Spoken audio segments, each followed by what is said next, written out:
copper solid, and we're gonna add Ag nitrate to it, which is a colorless solution. That's enough. Okay? And we're gonna leave it at this state, and after a while, okay, it's started. So what Jake gonna do? I'm gonna hold that. If you can take that out,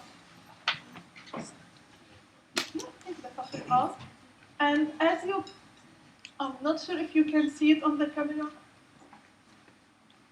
but as not really, you can't really see it, but maybe Jake can pass it through the glass to show you that there will be a layer of silver on there, and we're gonna leave it for a while so that you can see the copper 2+ forming in the solution. We know that that copper, when it is copper 2+, it's gonna, when it is aqueous, it have a blue color. So if we leave it for long enough, you're gonna see the blue color in there. And now we're gonna get started with our lecture.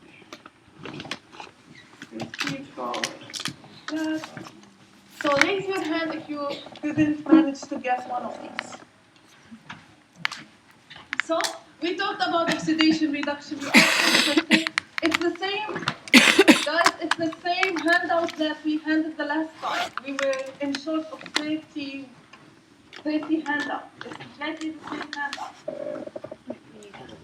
Now, so we learned how to figure out which is oxidation, which is reduction. Now what we need to know is how to determine the oxidation number.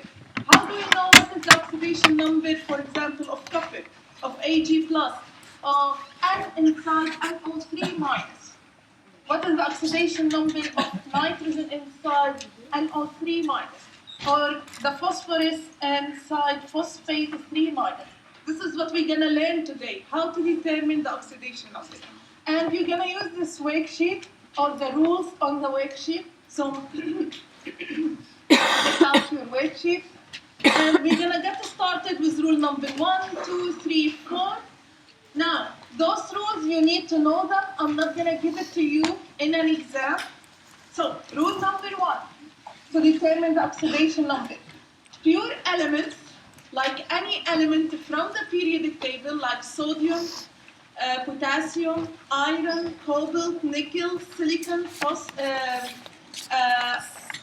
boron, all of these have 0 as an oxidation number. So, all elements as they are from the periodic table, they have 0 as an oxidation number. The exceptions for that is Cl2, because Cl2 exists as a diatomic, so the Cl2 as total, it has 0 as an oxidation number. Br2, it has 0 as oxidation number. So all those elements that kind of exist in a diatomic form, so O2, N2, all of these have 0 as oxidation number. Why? Because they exist as a diatomic, in the diatomic form. The two ones that are really very weird is S8 and P4. They also have 0. And the reason as oxidation number, why? Because sulfur, when we go to the nature, we find it in the form of S8. This is why its oxidation number is 0 as S8. And P4 is another example. And it's as an element from the periodic table, we may think that it should be phosphorus P, it's 0.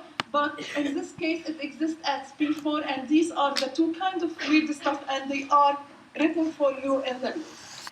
S8 and P4, they have 0 as an oxidation number. So this is rule number 1. All elements have 0 as an oxidation number.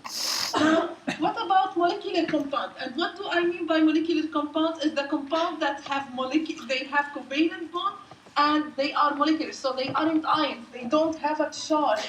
The whole molecule doesn't have a charge. So in this case, let's say I have methanol, which is CH3OH.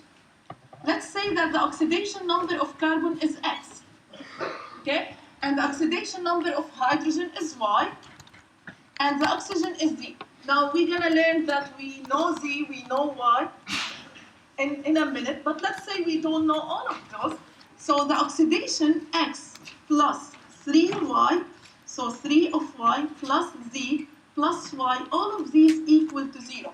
So in a molecular compound, the sum of all the oxidation number inside that molecule equal to 0. Now, usually we know the oxygen, most of the time the oxygen gonna be -2 as an oxidation number. We know that hydrogen in molecular compound is gonna be +1, +1. So we end up with the carbon that usually we're gonna calculate its oxidation number.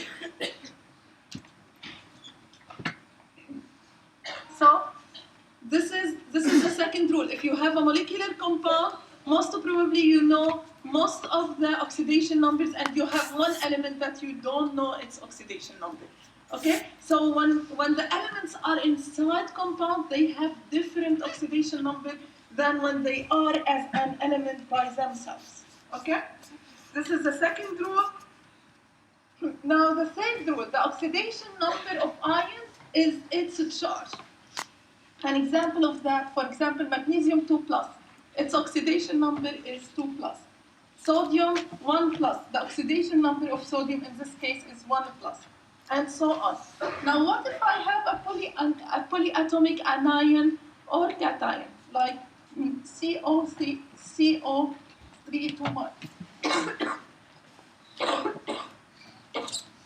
like CO3 2-.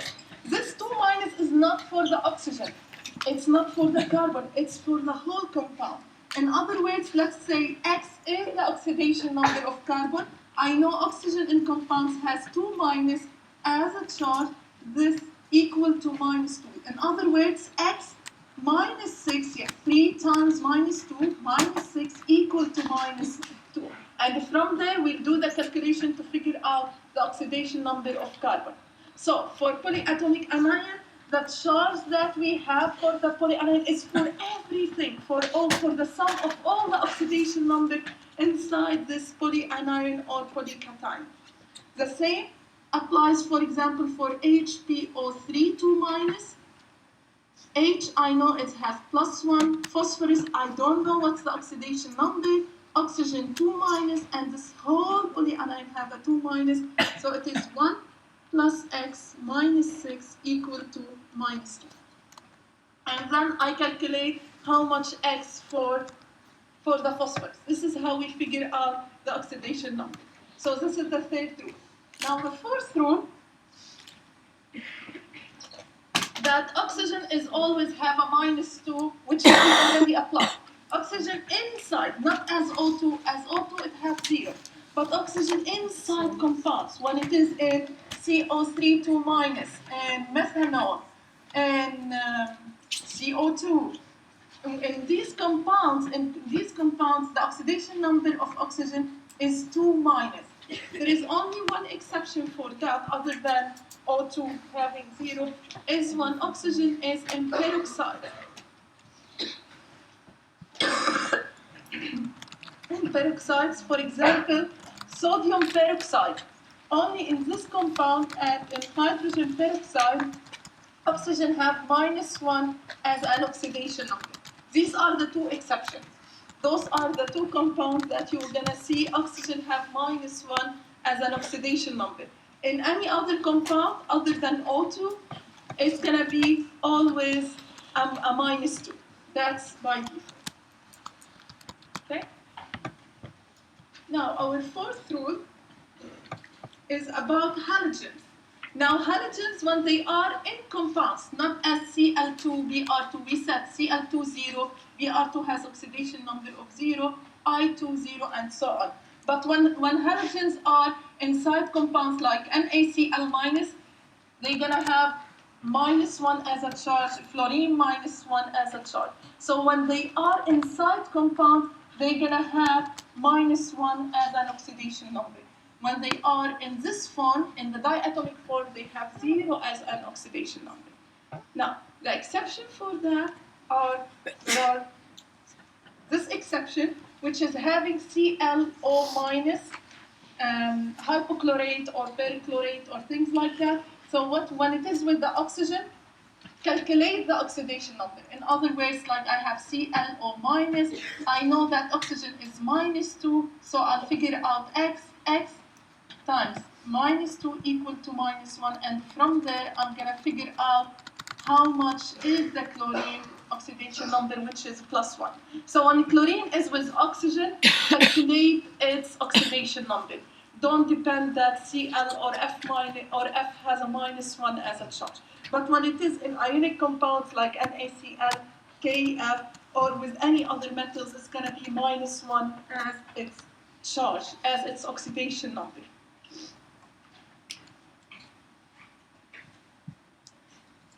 Now hydrogen inside compounds, other than if it is H2, it's going to have 0 as an oxidation number. So if it is inside compounds like HCl or methanol, for example, or CH4, hydrogen going to have +1 as an oxidation number. Okay, in HCl, HF, methanol, methane, it's going to have +1. There are exceptions, and the exceptions are when it is with a metal, like calcium hydride, lithium hydride, any of the group 1 and 2A, if hydrogen is with that, in that kind of compound, it's going to have -1 as an oxidation number. And we call this lithium hydride. It's not anymore a proton, as in here, it's not hydronium. We call it hydride. When H have a minus, it's called hydride.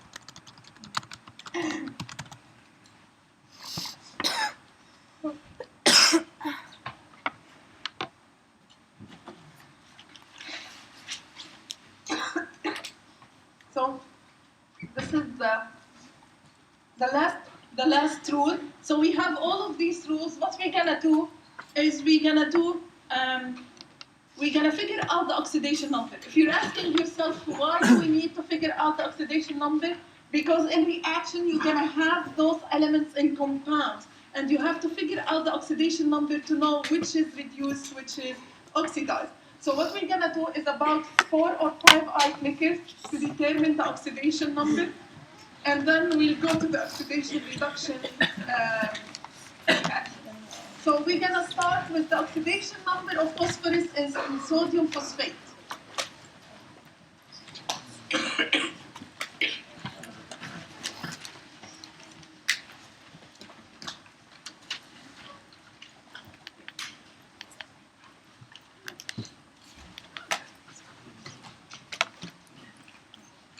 I'm gonna stop it at 150.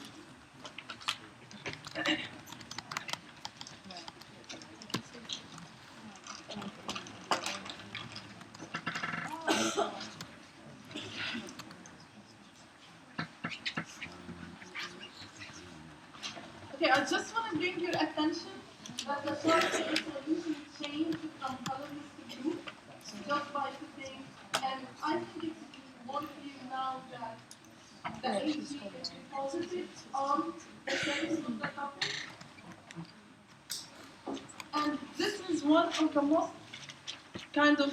at that age, it was one of the most advanced reactions that you're changing a metal into an ion, and you're depositing something on the surface of a metal. And this method is mostly used in watches that they have the last layer as gold or silver, or most of our silver stuff that they are fake jewelry. Most of the time they are the deposited layer is done by this method. See?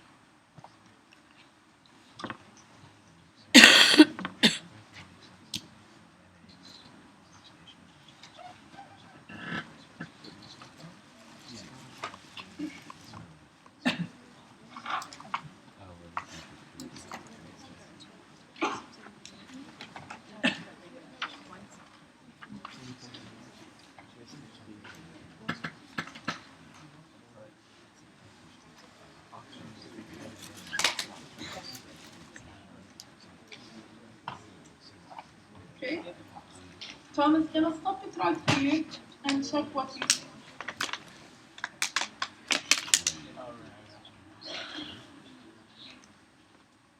59% for BB is the right answer. Now let's see how come. So first, you can treat this compound in 2 ways. Either you think, okay, this is an ionic compound. How did I know that it is ionic? I know phosphate is a polyanion and sodium is an ion, is a cation. So I would say, okay, so I have phosphorus 3 minus, and I figured that out either by knowing that phosphate has a 3 minus, by now you should have learned this, or by from the element formula that you have a 3 in here, that means this is a 3 minus. Then you would say, okay, I know for sure that oxygen has a 2 minus as an oxidation number, and phosphorus has an X. So X plus minus 2 times 4 equal to minus 3. It's one equation, one unknown. So X minus 8 equal minus 3. Therefore, X equal minus 3 plus 8 equal to plus 5. Now, there is another method to do that. What is the other method? Instead of thinking about the phosphate as a polyanion, you can take the whole compound and say, okay, I'm going to take it as sodium phosphate, and I'm going to say, okay, sodium has a plus 1. Phosphorus, I don't know what is the oxidation number. I know oxygen have minus 2 as an oxidation number. This is kind of a compound with, as a whole, has a 0 charge. That means plus 3 or 1 times 3 plus X minus 8, all of this equal to 0. And you solve the equation, and you're going to end up exactly with the same number, which is a plus 5. Okay? So let's do one more. What is the oxidation number of sulfur in H2SO3?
So I'm going to stop it as usual at 150. So for each one of these slides at 150, I'm going to stop. Right click. Okay, so I'm going to stop it right here to check. Okay, the most popular, 88% of the class think A is the right answer. Yes, A is the right answer. So again, I have H2SO3. So it is a molecular compound with a 0 total oxidation number. I know for sure hydrogen is plus 1, minus 2, and X for sulfur. So it is 2 times plus 1 plus X plus minus 2 times 3. All of this equal to 0. If you solve this equation, you're going to figure out that plus 4 is the oxidation number of sulfur. Okay, let's do one more.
And I'm one of those people who would just talk. Whispering like this. It's really annoying, actually. Probably not purposely strange noises.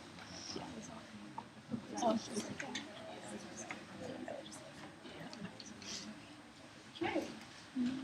Okay, so I'm gonna stop, guys, okay, and check what is the most answer.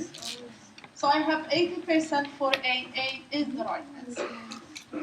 So I have H of 4, 2 minus, plus 1, and X. The total oxidation number of the whole compound is equal to 0. So 2 times 1 plus 2x minus 8, which is 2 times 9, 4 times 9 minus 2 equal to 0. So 2x minus 6 equal to 0. X equals 6 over 2 equal plus 3. Okay, let's do more of that. The oxidation number of phosphorus in this compound.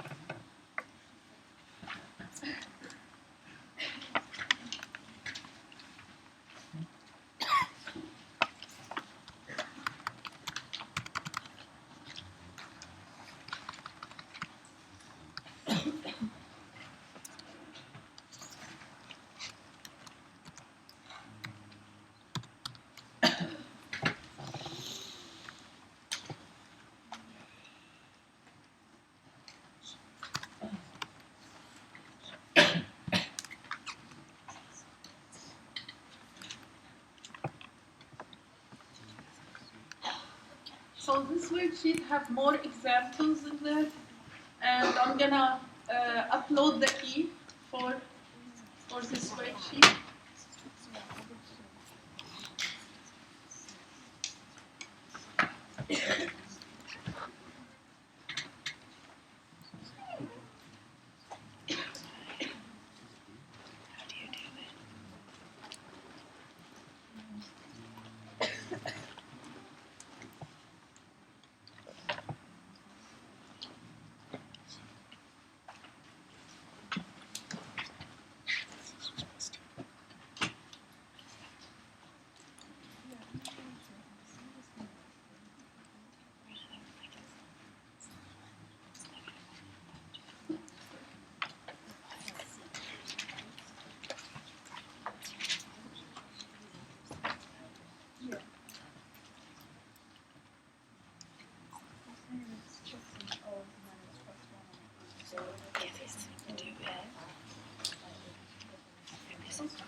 So I have for C 78% for CC is the right answer.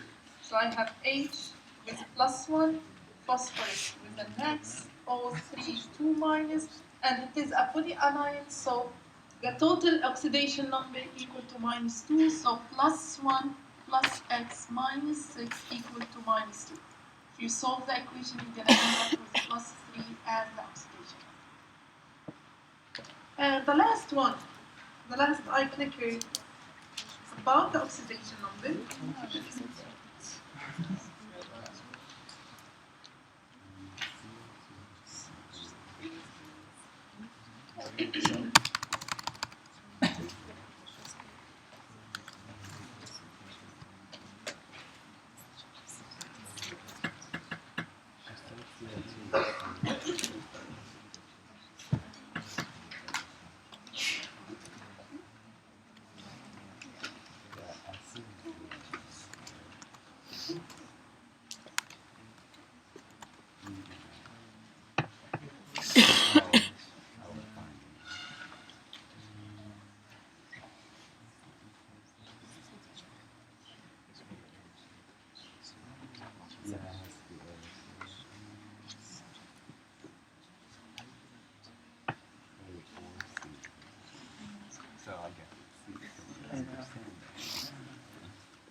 Okay.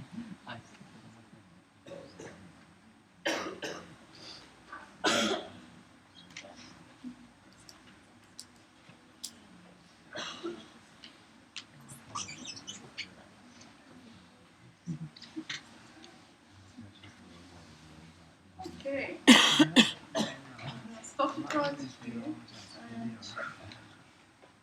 So C is 76%. C is the right answer. So we know that Cl is minus 1. That's x plus minus 1 times 2. It's the total oxidation number is 0.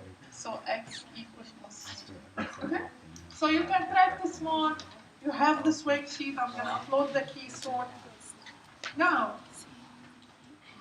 what about doing this? So we have this reaction. Now we learned how to calculate the oxidation number. You have this reaction. Figure out whether A, B, or C is the right answer.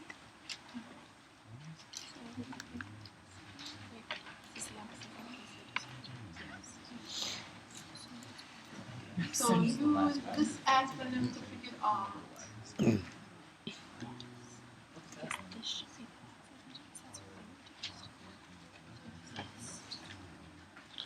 There's no way it could be B because A and C are contradicting statements anyway. Yeah. So one of them has to be wrong and one of them has to be right. Yeah, and also because it should be oxidizing agent because it's there. Yeah. The reducing agent oxidizes. Or is being So oxidized. that's the oxidizing agent. The oxidizing agent is the thing that reduces. Reducing agent. Oh, so it's Because it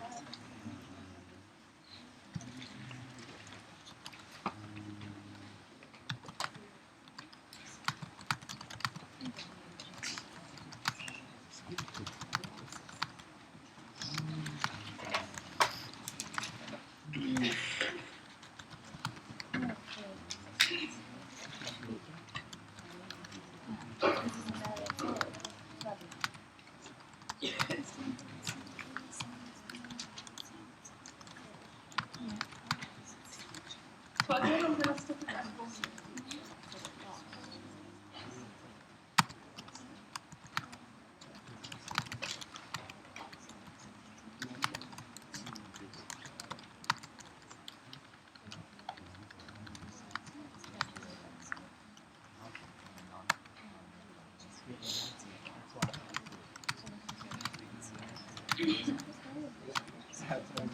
Okay. So I'm going to stop it right here and check what is. I have 58% for C. C is the right answer. Okay, let's see how come. So first of all, I'm looking to the equation. I have sodium and N2Na solid plus Cl2 gas to give me 2NaCl. So I have to assign the oxidation number of everything there. I know sodium as a solid, it's an element, it has 0 as an oxidation number. Why? Because it's an element as it is from the periodic table. Cl2, we said that Cl2 is a diatomic form of Cl and it has 0 as an oxidation number. Now NaCl, sodium inside the compound, in here it have +1 and Cl -1. Okay, this is why we learned how to do the oxidation number or how to figure out the oxidation number. Now I'm gonna start with sodium, going from sodium to NaCl with Na being +1. So from Na to Na +1, from Na0 to Na +1, did I lose or gain electrons? So it is losing, and oxidation is losing. So this is an oxidation. That's by default makes this the reducing agent. So since it is a two-reactant reaction, so if this is the reducing agent, that's by default the oxidizing agent. Now, if it is a 3 reactant, no, we have to examine every reactant there to figure out whether it was there as a spectator or it undergo a reaction. But if it is a 2 reactant, if one is the oxidizing agent, the second is the reducing agent. If one undergo oxidation, The second one, definitely by default, it's a it undergoes reduction. Okay? Let's do more on this.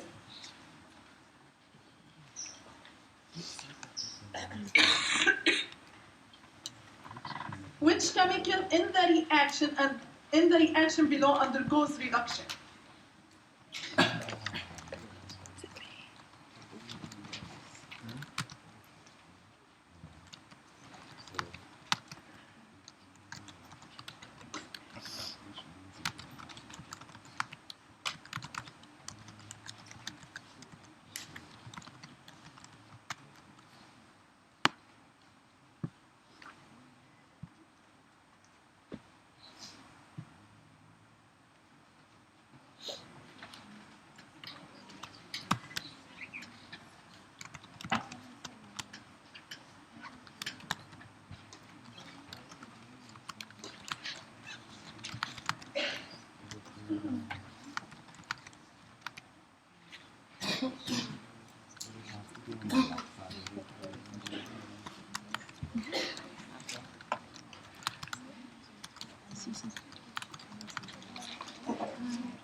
Great. So I'm going to stop it right here and check. So I have B 40%, B is the right answer. Okay, first of all, when we ask you which chemical in the reaction below undergoes reduction, don't think about the products. Always it's going to be the reactant that I'm asking about. It's not the product. Now, the second thing is you begin, first of all, assign all the oxidation number to figure out which exactly change its oxidation number. So this is sodium. We just said it's 0 because it's element. So it's going from sodium to sodium plus.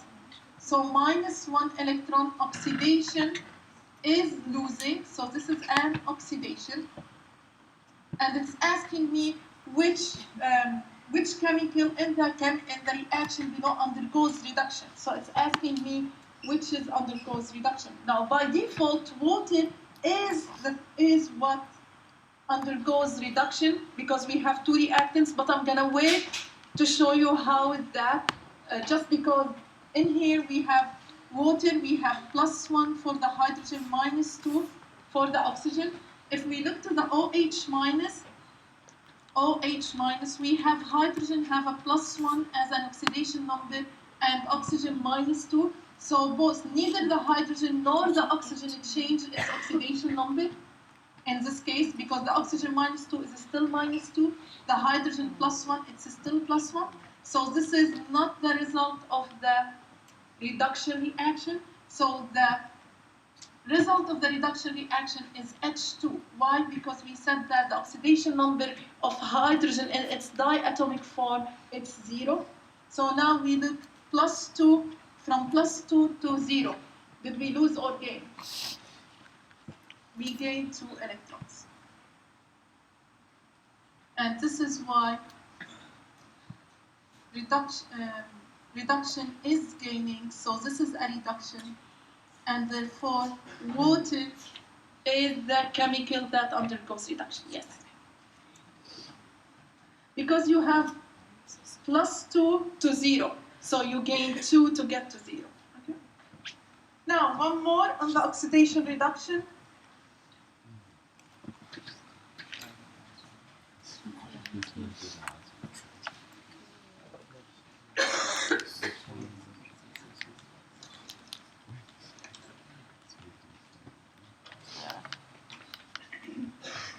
Your numbers working?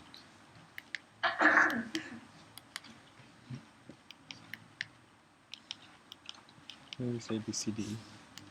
Yep.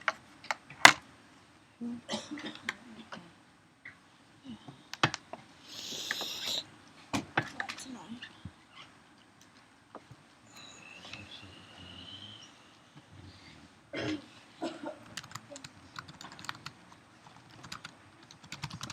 Sometimes it does.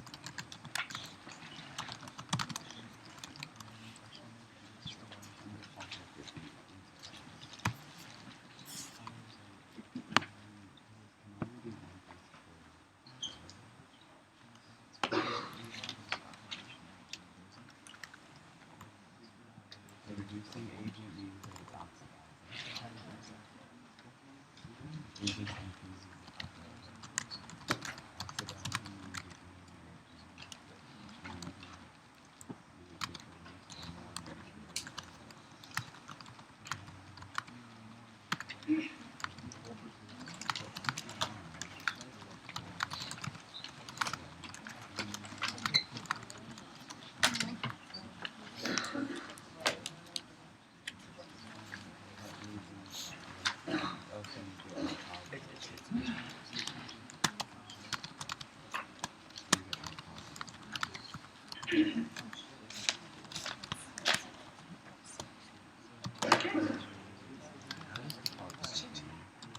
So I'm gonna stop it just at 2 minutes because I see only 160. I know there is 182 students, so. Okay, faster. Okay. I'm gonna stop it right here and check. So I have 51% for A, 33 for B, and minimal for CDE. A is the right answer.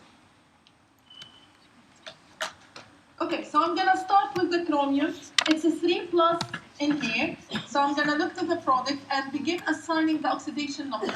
So I don't know the oxidation number of a chromium. I know for sure oxygen is 2 minus. So I'm gonna, and the whole thing is 2 minus. So it is x minus 8 equal to minus 2. Therefore, x gonna be plus 6. So chromium went from 3 plus to chromium 6 plus. Is this a gain or a loss? Did it gain or lose electron? Loss. So it loses 3 electrons. So loss is oxidation. That's made this the reducing agent. Now, what is the oxidizing agent? We have 3 reactants. If the question is what is the oxidizing agent, you have to go through the nickel oxide, figure out did nickel change or not. If nickel didn't change its oxidation number, you have to go to the water and figure it out. Whether the water changed, anything in the water changed its oxidation number or not. But the way the question is, when you have 3 reactants, it's not by default. You have to figure it out. You have to look to every reactant in there. Okay? So with this, we're done from the oxidation reduction reaction. The more you practice, it needs a lot of practice, especially which undergoes reduction, which is the reducing agent. That's confusing.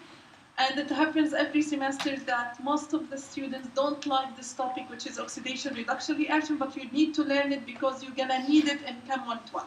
Now, we're gonna start with another topic. So we talked about the precipitation reaction, acid-base reaction, redox reaction. Now we're gonna talk about gas-forming reaction. But before we go there, we're gonna talk about acid rains.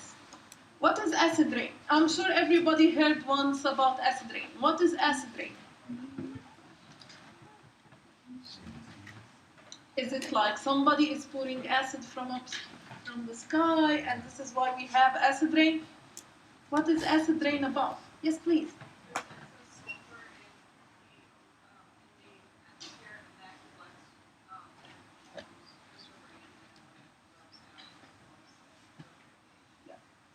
That's close enough. So usually acid rains happens when there are volcanoes in the areas where volcanoes, or where areas where there is a high emission of CO2, and what happens that this sulfur is in the form of sulfur oxide. And guess what? When sulfur oxide or trioxide dissolves in water, which is mainly the rain, it forms H2SO4. What do we know about H2SO4? It's an acid, and it's a strong acid. So this is one form of the acid rain, which is SO3, which comes from the burnings of the volcano, which all in the eruption there is SO3. SO3. The other one is CO2, which is the emissions from the cars, from the companies, from the big plants. Then they have CO2 plus water, and it's gonna give H2CO3, which is also an acid, but this is a weak acid, not a strong acid. We learned that this is a weak acid. And this is where acid rain comes from.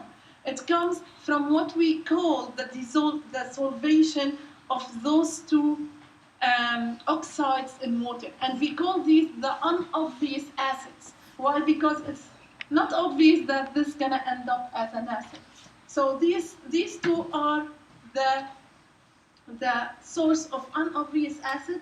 There is also a source in nature. There is a source of also bases, and that source is that whenever any, for example, calcium oxide, any metal oxide, when we put it in water, it's gonna give the base of that metal. And this is also the source, an unobvious source of bases. So we have an unobvious source of acids, which is the solvation of SO2 or SO3 in water or in rain, or CO2 in water. And the other one, any metal oxide, it doesn't matter. It can be sodium, potassium, any of the group 1 or 2A, except hydrogen, definitely, because it's not a metal. When we put them in water, it's going to form the oxide form. And this is the generic kind of reaction. Any metal oxide, you dissolve it in water, it's going to give you metal hydroxide. Calcium hydroxide, sodium hydroxide, potassium hydroxide, and so on. Now with this being said, we're going to begin talking about the gas-forming reaction, which is our last topic in chapter 4.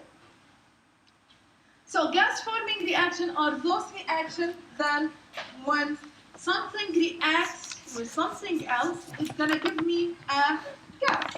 One of it is metal carbonate plus an acid is give you the metal salt plus CO2 plus water. So anytime you see a carbonate as an anion and you added an acid to that, it can be HCl, it can be HBr, HF, it doesn't matter, but you're going to end up with a salt, water, and CO2. Okay, let me give another example.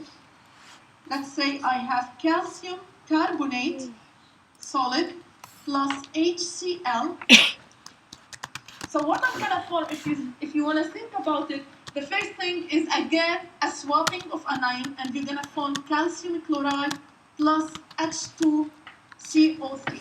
But yet this acid is unstable, and usually it goes from H2CO3 to H2O plus CO2. This is unstable. It decomposes into H2O and CO2, and this is how we end up as a total reaction. And definitely the reaction is not balanced the way that I'm writing it. It needs to be balanced.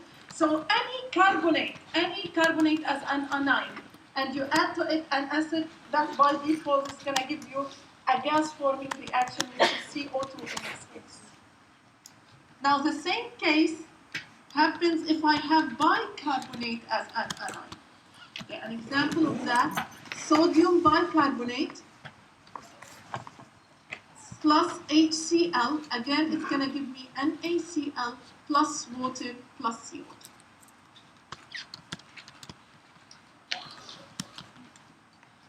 So this is the first reaction that gives us, it is a gas-forming reaction, which is any compound that have as anion, carbonate or bicarbonate plus an acid. Okay? It's as simple as that. It doesn't have a lot of details other than that. You just have to keep it in your mind that this is the case. Now the other gas-forming reaction is metal sulfide plus an acid. it gives you H2S plus metal salt. An example of that is sodium sulfide plus 2HCl. Here I balance the equation. It's going to give you H2S and NaCl. Again, if you think about it, it's just a swapping anion, but you need to know that this is a gas. And this is applicable to any metal. For example, if I have calcium sulfide plus HCl or HBr or any acid, I'm going to form calcium chloride plus H2S. All what you need to know that this is a gas. And this is another gas-forming reaction. So gas-forming reaction is the simplest of all what we learned in chapter 4. Another source for another gas-forming reaction is any metals. This is sulfide, okay, which is S2 minus, having S2 minus as anion. Another one is metal sulfide, not sulfide, and it is any compound with the anion SO3 2 minus. With an acid, it gives you,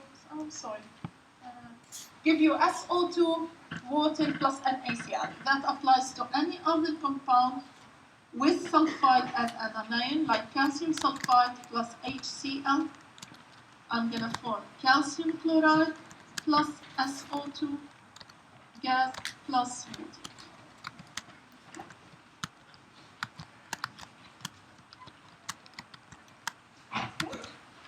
We still have one reaction that is gas-forming reaction. So in the last three, we talked about the anion either being carbonate, bicarbonate, sulfide, or sulfide. Now, if the cation is ammonium, for example, ammonium fluoride plus any strong base like NaOH, what you're going to end up is ammonia as a gas, water plus the metal salt, which is NaCl. Okay? So on Friday, we're going to talk about classification of reaction, and by then we'll be done from chapter 4. I'm going to be in my office for office hours today. If you have any questions, please call.